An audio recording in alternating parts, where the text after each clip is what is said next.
नमस्कार. मी प्राध्यापक संजय वैद्य, अर्थशास्त्र विभाग, राब नारायणराव बोरावके महाविद्यालय श्रीरामपूर. अर्थशास्त्र MA भाग 2 सेमिस्टर 3 यासाठीचा जो संशोधन पद्धती नावाचा पेपर आहे, त्या पेपरमधील जो आजचा घटक आहे तो आहे अन्वेषात्मक किंवा परिचयात्मक संशोधन आराखडा. एक्सप्लोरेटरी किंवा फॉर्म्युलेटिव्ह रिसर्च डिझाईन. आणि यामध्ये मग अन्वेषात्मक संशोधन आराखड्याचा अर्थ काय, अन्वेषात्मक संशोधन आराखड्याचे स्वरूप आणि तो आराखडा तयार करण्यासाठी कोणत्या अटी आवश्यक आहेत याचा आपण विचार करणार आहोत. सामान्यपणे अन्वेषात्मक संशोधनाचा उद्देश, कारण संशोधन आराखड्याचे प्रकार हे संशोधनपर अभ्यासाच्या उद्दिष्टानुसार केलेले आहेत. आणि मग ज्या संशोधनाचा उद्देश अन्वेषात्मक असतो, परिचयात्मक असतो, संशोधन समस्येचा परिचय करून देणे किंवा त्या संशोधन समस्येच्या संदर्भात इत्थंभूत माहिती अन्वेषात्मक पद्धतीनं, शोधक वृत्तीनं शोधून काढणे, या उद्देशानं जेव्हा अध्ययन केलं जातं त्याला अन्वेषात्मक संशोधन असं म्हणतात. आणि अशा संशोधनासाठी जो संशोधन आराखडा तयार केला जातो त्यालाच काय म्हणतात, अन्वेषात्मक संशोधन आराखडा, परिचयात्मक संशोधन आराखडा. म्हणजे साध्या आणि सोप्या भाषेत अभ्यासासाठी निवडलेल्या विषयाचं अन्वेषण करणं किंवा परिचय करून देणं, त्या विषयाशी संबंधित सर्व पैलूंचा परिचय करून देणं, त्या विषयाचं स्वरूप स्पष्ट करणं, या दृष्टीनं जेव्हा अध्ययन केलं जातं आणि त्या अध्ययनासाठी सदर संशोधक ज्या कार्ययोजनेची रूपरेषा आखतो, ज्या स्वरूपाची कार्ययोजना तयार करतो, त्या योजनेला आपण अन्वेषात्मक संशोधन आराखडा असे म्हणतो. म्हणून सामान्यपणे अन्वेषात्मक संशोधनाचा उद्देश एखाद्या सामाजिक घटनेच्या किंवा समस्येच्या मुळाशी असलेल्या कारणांचा शोध घेणे हा असतो. की अन्वेषात्मक संशोधनाचा उद्देश काय आहे, तर जी संशोधन समस्या आपण अभ्यासत आहोत त्या संशोधन समस्येच्या मुळाशी जी कारणं आहेत, की त्या समस्येचं उगमस्थान जे आहे, की ज्या कारणाने ती समस्या उभी राहिलेली आहे, त्या कारणांचा शोध घेणं हा अन्वेषात्मक संशोधनाचा मुख्य उद्देश असतो. म्हणजे संशोधन करता त्या विशिष्ट घटनेचे स्वरूप, तिचे परिणाम, त्या घटनेची वस्तुस्थिती, तिच्या मुळाशी असणारी कारणे वस्तुनिष्ठ दृष्टिकोनातून शोधून काढण्याचा प्रयत्न करतो. तेव्हा अध्ययनासाठी तयार करण्यात आलेल्या आराखड्याला अन्वेषात्मक संशोधन आराखडा असं म्हणतात. की जेव्हा एखादा संशोधक एखाद्या समस्येची म्हणजे संशोधन करता एखाद्या समस्येचं स्वरूप, ही संशोधन समस्या, रिसर्च प्रॉब्लेम कशा स्वरूपाचा आहे, त्या समस्येचे काय परिणाम झाले आहेत, त्या परिणामाची स्वरूप आणि तीव्रता कशी आहे, त्या घटनेची, त्या संशोधन समस्येची वस्तुनिष्ठ माहिती, वस्तुस्थिती काय आहे ते, आणि तिच्या मुळाशी कोणती कारणे आहेत, वस्तुनिष्ठ दृष्टिकोनातून शोधून काढण्याचा प्रयत्न करतो. की रॅशनली त्या समस्येची कारणं शोधून काढण्याचा प्रयत्न करतो. अशा अध्ययनासाठी जी कार्ययोजना संशोधक आखतो, अशा कार्ययोजनेला आपण अन्वेषात्मक संशोधन आराखडा किंवा परिचयात्मक संशोधन आराखडा असे म्हणतात. म्हणजे संशोधनाच्या उद्देशानुसार आपण संशोधन आराखड्याचे प्रकार पाडले आणि त्यातला पहिला जो संशोधनाचा प्रकार आहे तो आहे अन्वेषात्मक संशोधन आराखडा. त्यालाच आपण परिचयात्मक संशोधन आराखडा म्हणतात.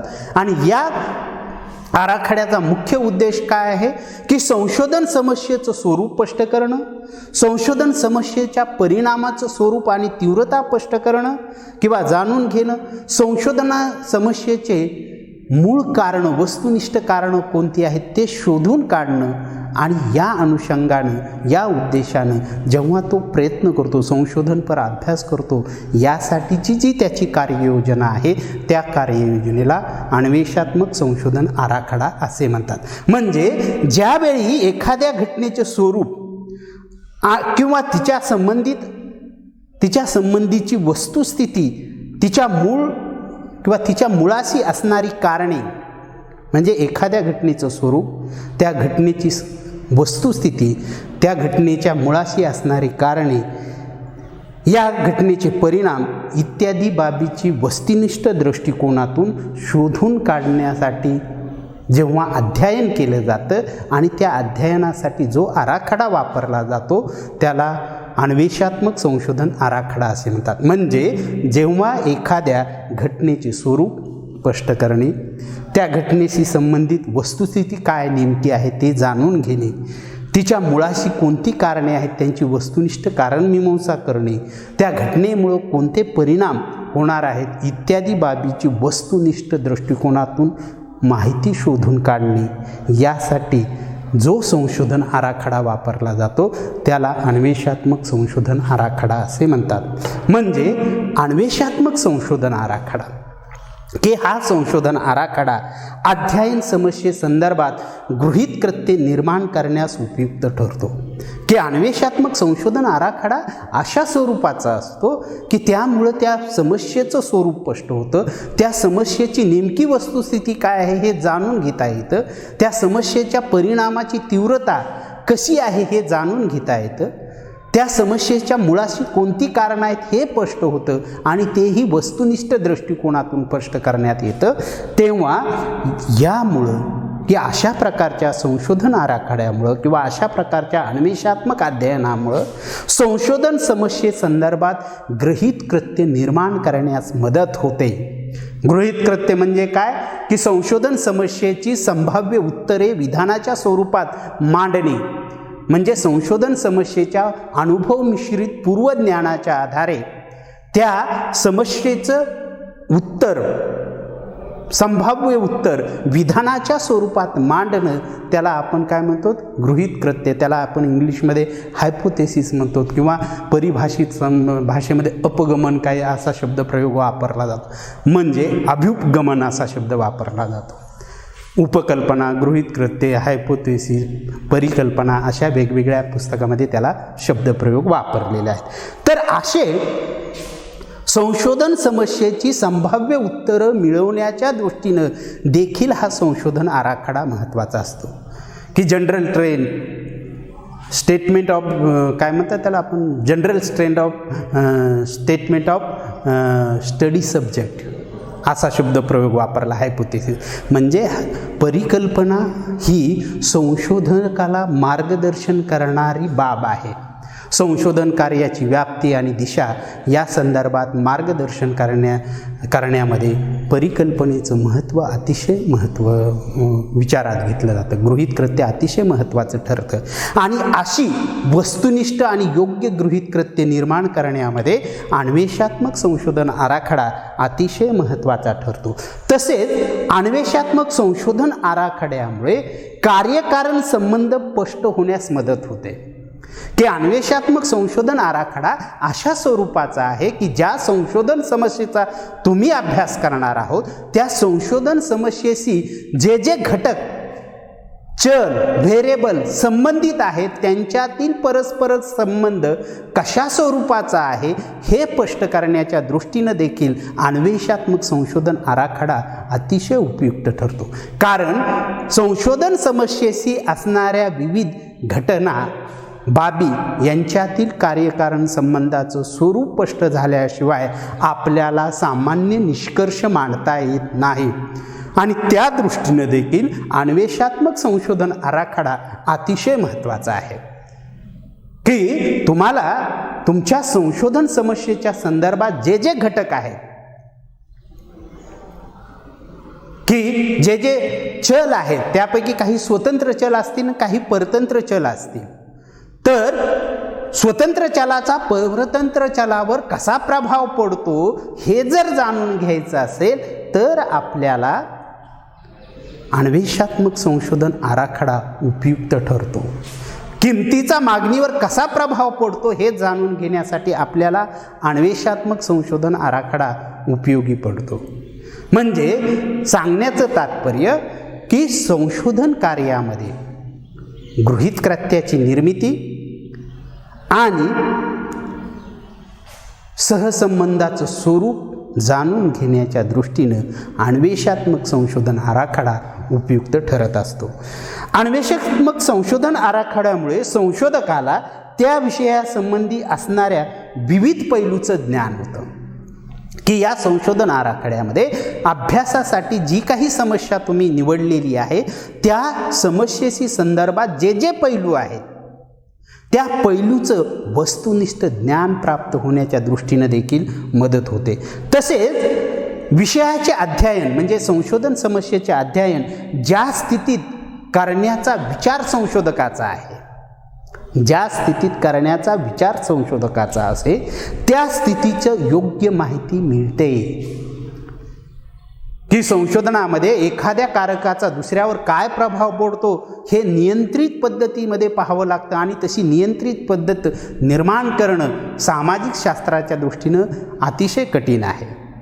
परंतु नैसर्गिक शास्त्रात प्रयोगशाळेमध्ये नियंत्रित परिस्थितीमध्ये वेगवेगळे एक्सपेरिमेंट करून प्रयोग करून आपण त्यामधून ते सिद्ध करू लागतो. पण सामाजिक संशोधनामध्ये तशी नियंत्रित परिस्थिती करण्यासाठी वेगवेगळे तंत्र आणि साधनांचा अवलंब करावा लागतो आणि या दृष्टीने देखील हा संशोधन आराखडा उपयुक्त ठरतो. म्हणजे संशोधकाला संशोधन समस्येचा ज्या स्थितीत अभ्यास करावायचा आहे त्या स्थितीची पुरेपूर माहिती मिळण्याच्या दृष्टीनं हा संशोधन आराखडा उपयुक्त ठरतो. त्यासाठी संशोधक विविध तंत्राचा आणि साधनांचा अवलंब करतो. सामाजिक शास्त्रामध्ये स्केलिंग टेक्निक अनुमापन तंत्र जे विकसित केलेले आहे की मानवी वर्तणुकीचा अनुमान काढण्यासाठी अंदाज बाळगण्यासाठी जे काही तंत्र विकसित केलेले आहेत त्याला आपण स्केलिंग टेक्निक म्हणतो. त्या स्केलिंग टेक्निकचा वापर संशोधक करत असतो. म्हणजे हेही आपल्याला या ठिकाणी विचारात घ्यावं लागतं. म्हणजे की या सर्व बाबीमुळे संशोधन समस्येच्या निर्धारणात अन्वेषात्मक संशोधन आराखडा उपयुक्त ठरतो. की संशोधन समस्या योग्य पद्धतीने निर्धारित करणं, संशोधनासाठी योग्य पद्धतीनं अभ्यास विषयाची निवड किंवा त्यालाच आपण संशोधन समस्येची निवड चॉईस ऑफ रिसर्च प्रॉब्लेम असं म्हणतो. हे जर अधिक चांगल्या पद्धतीनं करायचं असेल तर त्यासाठी वर्णनात्मक संशोधन आराखडा आपलं अन्वेषात्मक संशोधन आराखडा परिचयात्मक संशोधन आराखडा अतिशय उपयुक्त ठरतो. त्यामध्ये अन्वेषात्मक संशोधनात विशिष्ट व्यक्तींना विभिन्न स्वरूपाचे प्रश्न विचारले जातात किंवा विचारण्यात येतात की अन्वेषात्मक संशोधनाच्या माध्यमातून किंवा या संशोधन आराखड्याच्या माध्यमातून विशिष्ट व्यक्तीला म्हणजे त्या विषयाची जाण असणारी व्यक्ती त्या संशोधन समस्येशी संबंधित असणारी एखादी स्पेसिफिक विशिष्ट व्यक्ती हिला त्या संशोधन समस्येच्या संदर्भात विविध स्वरूपाचे प्रश्न विचारले जातात आणि त्या प्रश्नाचे शास्त्रीय परीक्षण केले जाते. की नुसतं प्रश्न विविध प्रकारचे विचारले जात नाहीत तर त्या प्रश्नांची आणि उत्तरदात्यानं पुरवलेल्या माहितीची शास्त्रीय पद्धतीने वस्तुनिष्ठ पद्धतीनं मूल्यमापन परीक्षण केले जाते आणि त्यासाठी विविध तंत्राचा आणि साधनांचा अवलंब संशोधक करत असतो. त्यामुळं थोडक्यात असे म्हणता येईल की ज्या संशोधन अभ्यासाचा उद्देश संशोधन समस्येचे अन्वेषण करणे आहे, किंवा संशोधन समस्येचा परिचय करून देणे आहे किंवा असतो, त्या संशोधनासाठी वापरलेल्या कार्ययोजनेला अन्वेषात्मक संशोधन आराखडा किंवा परिचयात्मक संशोधन आराखडा असे म्हणतात. म्हणजे की ज्या संशोधनाचा उद्देश संशोधन समस्येचा परिचय करून देणे की हा विषय कशा स्वरूपाचा आहे, या संशोधन समस्येची मूळ कारणं कोणती आहेत, या संशोधन समस्येचे परिणाम कसे आहेत, याचं संबंध ओव्हरऑल माहिती तुम्हाला परिचित करून घ्यायची असेल तर त्यासाठी जी कार्ययोजना सदर संशोधकांना आखलेली असते त्याला आपण अन्वेषात्मक संशोधन आराखडा किंवा परिचयात्मक संशोधन आराखडा असा शब्दप्रयोग वापरतो. अन्वेषात्मक संशोधन आराखड्याचे 2 कार्य असतात की अन्वेषात्मक संशोधन आराखड्याचा सारासार विचार करता प्रमुख 2 कार्य आहेत. त्यातलं पहिलं कार्य जे आहे ते आहे ज्या विषयाचे अध्ययन संशोधक करू इच्छितो, ज्या संशोधन समस्येचा अभ्यास संशोधक करू इच्छितो त्या विषयाचे रचनात्मक स्वरूप देण्यासाठी, त्या विषयाला रचनात्मक स्वरूप देण्यासाठी किंवा त्या संशोधन समस्येला रचनात्मक स्वरूप प्रदान करण्यासाठी किंवा त्या विषयासंबंधीच्या निरनिराळ्या पैलूचे वस्तुनिष्ठ ज्ञान प्राप्त करून घेणे हे अन्वेषात्मक संशोधन आराखड्याचे पहिले कार्य आहे. की जी संशोधन समस्या अभ्यासासाठी विचारात घेतलेली आहे त्या संशोधन समस्येला रचनात्मक स्वरूप प्राप्त करून देणं किंवा त्या संशोधन समस्येचे जे विविध पैलू आहेत त्याचं वस्तुनिष्ठ ज्ञान प्राप्त करून घेणे हा या संशोधनाचं पहिलं कार्य आहे. उदाहरणार्थ महाविद्यालयीन विद्यार्थ्यांच्या जीवन पद्धतीवर चित्रपटांचा प्रभाव हा जर संशोधनाचा आहे किंवा ही एक समस्या आहे की अलीकडे वेगवेगळ्या स्वरूपाचे चित्रपट असतात, माणूस हा सेन्सिटिव्ह असतो, हे असतो आणि चित्रपटाचा काही प्रभाव की चित्रपटाच्या कथानकाचा काही त्याच्या विचारशैलीवर जीवन पद्धतीवर प्रभाव पडतो की चित्रपटामध्ये एखाद्या हिरोनं त्याची हेअरस्टाईल बदलली किंवा त्याचे वेशभूषा बदलली की आपले विद्यार्थी महाविद्यालयीन विद्यार्थी त्या पद्धतीनं आपली हेअरस्टाईल किंवा आपले वेशभूषा करतात. म्हणजे की चित्रपटाचा प्रभाव या विषयासंबंधी शास्त्रीय स्वरूपात विधान करण्यासाठी किंवा अध्ययन विषयाचे रचनात्मक स्वरूप देण्यासाठी महाविद्यालयीन विद्यार्थ्यांची शैक्षणिक व आर्थिक स्थिती जाणून घेणं महत्त्वाचं आहे. महाविद्यालयीन विद्यार्थ्यांची ध्येय कशी आहेत, धोरणे कशी आहेत हे जाणून घेतलं पाहिजे. त्यांची वेशभूषा केशभूषा कशी आहे हे जाणून घेतलं पाहिजे. त्यांची गुन्हेगारी प्रवृत्तीकडे वळण्याची प्रवृत्ती काय हे जाणून घेतलं पाहिजे. त्यांच्या जीवनमूल्यावर होणारा प्रभाव की त्यांच्या जीवनमूल्यावर वेगवेगळ्या विचारांचा जो प्रभाव झालेला आहे तो जाणून घेणं महत्त्वाचं आहे. अशा इत्यादी पैलूसंबंधी संशोधकाला वस्तुनिष्ठ माहिती असणे आवश्यक आहे आणि अशी माहिती उपलब्ध करून देण्यासाठी अन्वेषात्मक संशोधन आराखडा महत्त्वाचा ठरतो. दुसरं कार्य अन्वेषात्मक संशोधनाचं दुसरं प्रमुख कार्य म्हणजे संशोधन समस्येचे अध्ययन ज्या स्थितीत करण्याचा संशोधकाचा विचार आहे की एका विशिष्ट परिस्थितीमध्ये त्या संशोधन समस्येचा योग्य पद्धतीनं वापर म्हणजे वेगवेगळ्या साधनांचा योग्य पद्धतीचा अवलंब करून अभ्यास करावायचा आहे, त्याचा हा मानस आहे. त्या स्थितीची माहिती योग्य पद्धतीनं करून देणे हे संशोधन आराखड्याचे दुसरे कार्य आहे की ज्या संशोधन समस्येचा अभ्यास ज्या पद्धतीनं करणार आहे, ज्या स्थितीत करणार आहे त्या पद्धतींची माहिती, त्या तंत्रांची माहिती किंवा अभ्यासासाठी ज्या ज्या पद्धती आणि ज्या जी साधनं तंत्र वापरली त्यांची माहिती करून देणे हा देखील या संशोधनाचं मुख्य कार्य आहे. म्हणजे 2 कार्य या ठिकाणी घेतले जातात. म्हणजे अन्वेषात्मक संशोधन आराखड्याचं स्वरूप जर विचारात घेतलं तर आपल्याला असं म्हणता येईल की ज्या पद्धतीनं डॉक्टर एखाद्या पेशंटला झालेल्या आजाराचं निदान करतात त्याच पद्धतीनं संशोधन आराखड्याचं अन्वेषात्मक संशोधन आराखड्याचं देखील स्वरूप असतं. म्हणजे सांगण्याचं तात्पर्य की परिचयात्मक संशोधन आराखड्याचे स्वरूप हे जर विचारात घ्यायचं असेल तर ज्याप्रमाणे डॉक्टराकडे प्रथम येणाऱ्या रोग्यातला विविध प्रश्न डॉक्टर विचारतात,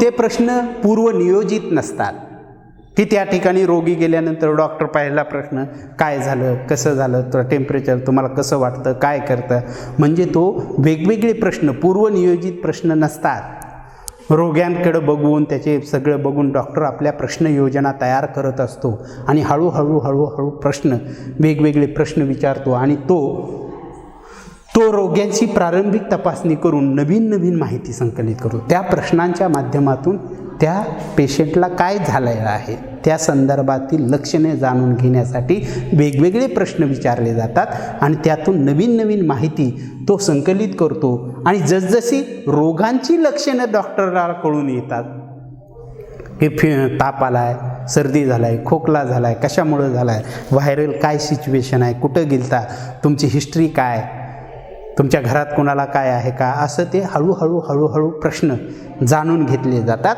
जसजशी रोगांची लक्षणे त्याच्या लक्षात येतात तसतशी रोगाचे निदान वेळोवेळी बदलतं की जसजसं कळून येतं तसतसं तो औषधात म्हणजे काय द्यायचं ह्याला औषधात की रोग काय झाला आहे आणि याला कोणची औषधं द्यावीत, याच्यावर कोणता उपचार करावा हे जसं निर्धारित करतो हळूहळू तो किंवा त्याच्यात बदलतो उपचारा की 4 दिवस झालं की भेटायला या म्हणतो.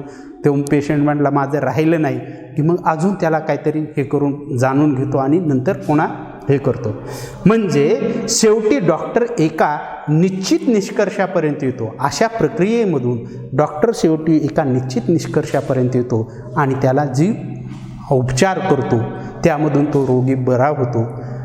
त्याच पद्धतीनं अन्वेषात्मक संशोधन आराखड्यामध्ये देखील संशोधन समस्येचं स्वरूप जाणून घेण्यासाठी, संशोधन समस्येची वस्तुनिष्ठ माहिती मिळवण्यासाठी, संशोधन समस्येशी संबंधित घटकातील कार्यकारण संबंधाचं स्वरूप स्पष्ट करण्यासाठी संशोधक पूर्वनियोजित प्रश्न न तयार करता विशिष्ट व्यक्तीला, त्या विषयाशी संबंधित असणाऱ्या तज्ज्ञ व्यक्तीला वेगवेगळे विभिन्न प्रश्न तयार करतो आणि त्या प्रश्नामधून नवनवीन माहिती जाणून घेतो आणि त्यानंतर त्या विषयाच्या संदर्भात सामान्य विश्लेषण करण्याचा प्रयत्न, विधानं करण्याचा प्रयत्न, अनुमान काढण्याचा प्रयत्न संशोधक करत असतो. म्हणजे अन्वेषात्मक संशोधनाचा आराखड्याचं जे स्वरूप आहे की ज्या पद्धतीनं डॉक्टर एखाद्या रोग्याच्या झालेल्या, एखाद्या पेशंटला झालेल्या रोगाचं निदान करून उपचार करतो, त्याच पद्धतीनं अन्वेषात्मक संशोधन आराखड्यामुळे संशोधन समस्येच्या निराकरणासाठी विविध प्रश्नांची माध्यमातून जी माहिती गोळा होते आणि त्या माहितीचं विश्लेषण करून प्रमुख निष्कर्ष मांडले जातात. अशाच पद्धतीचा हा संशोधन आराखडा असतो. म्हणजे डॉक्टरांच्या रोग निदान करण्याच्या पद्धतीचे स्वरूप जसे लवचिक असते परिस्थिती सापेक्ष, तसेच परिचयात्मक संशोधनाचे स्वरूप, संशोधन आराखड्याचे स्वरूप देखील लवचिक असते. की संशोधन करता उत्तरदात्याकडं माहिती मिळवत असताना त्याला पटले नाही तर लगेच प्रश्न बदलतो आणि दुसरे प्रश्न विचारतो. त्या पद्धतीनं की डॉक्टरचे जसे लवचिकता असते त्याच्या त्या निदानामध्ये, त्याच पद्धतीनं अन्वेषात्मक संशोधन आराखड्यामध्येही लवचिकता असते. म्हणजे संशोधनासाठी नमुना निवडताना संशोधक एकाची निवड स्वतःच्या निर्णयानुसार करतो. म्हणजे या अभ्यासात, अन्वेषात्मक संशोधनामध्ये संशोधक अभ्यास विश्वातील नमुना एककांची निवड आपल्या इच्छेनुसार करू शकतो, सहहेतुक इच्छेनुसार करू शकतो. आपल्याला पुढे आहेत या पद्धती सगळ्या. म्हणजे त्यावेळी ती निवड शास्त्रीय पद्धतीची असतेच असं नाही की एखाद्या व्यक्तीकडून माहिती मिळवण्यासाठी त्या व्यक्तीलाच का प्रश्न विचारायचे हे शास्त्रीय पद्धतीनं सांगता येत नाही. म्हणजे तथ्य संकलनासाठी असंरचित तंत्र आणि साधनांचा वापर केला जातो. की अन्वेषात्मक संशोधनात, अन्वेषात्मक संशोधन आराखड्यात संशोधन समस्येच्या संदर्भात जी माहिती आकडेवारी गोळा करायची आहे ती माहिती गोळा करण्यासाठी असंरचित प्रश्नावलीचा वापर केला जातो किंवा शास्त्रीय पद्धतीचा अवलंब केला जात नाही. की जशी मिळेल तशी माहिती गोळा केली जाते आणि त्यामधून परीक्षण करून योग्य, म्हणजे सर्व असं म्हणता येईल की अन्वेषात्मक संशोधन आराखड्यामध्ये संशोधन समस्येच्या संदर्भात माहिती मिळवण्यासाठी अरचित किंवा असहरचित संसाधने, नमुना निवडीची पद्धत, असंभाव्य नमुना निवड पद्धत असते. किंवा साधने हे असंरचित असते, वैज्ञानिक पद्धतीचा अवलंब न करता सहरचित साधनांचा अवलंब केला जात नाही. म्हणजे थोडक्यात तथ्य संकलन केल्यानंतर संपादित तथ्याचे विश्लेषण पूर्वनियोजित योजनेत काटेकोरपणा नसतो, की या परिचयात्मक संशोधन आराखड्यामध्ये तथ्य संकलन करण्याच्या ज्या पद्धती आहेत किंवा तथ्याचं परीक्षण करण्यासाठी ज्या पद्धती असतात त्याच्यात पूर्वनियोजितपणा कुठलाही नसतो. जशी प्रश्न परिस्थिती निर्माण होईल तशा पद्धतीनं वेगवेगळी साधनं वापरून माहिती गोळा केली जाते. म्हणून या आराखड्याच्या प्रत्यक्ष कारवाई करण्याबाबत पूर्वयोजना नसते. म्हणजे संशोधन आराखडा, अन्वेषात्मक संशोधन आराखड्याची कार्यवाही प्रत्यक्ष संशोधन कार्य करताना या आराखड्याचा अवलंब करण्यासाठी पूर्वयोजना नसते. परिस्थिती सापेक्ष त्यामध्ये लवचिकता असते आणि त्या लवचिकतेप्रमाणे माहिती गोळा केली जाते. कुठलीही पूर्व कार्ययोजना आखली जात नाही. म्हणून परिचयात्मक संशोधन आराखड्याचे स्वरूप लवचिक असते.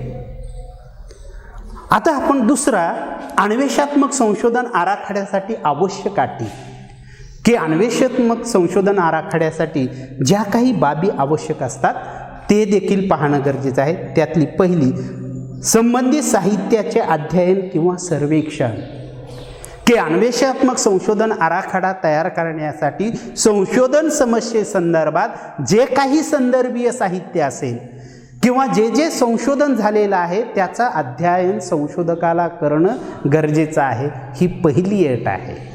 की अनुभव मिश्रित संशोधन म्हणजे ज्ञानाशिवाय असे आराखडा तयार. दुसरं, अनुभव सर्वेक्षण, ही दुसरी अट आहे.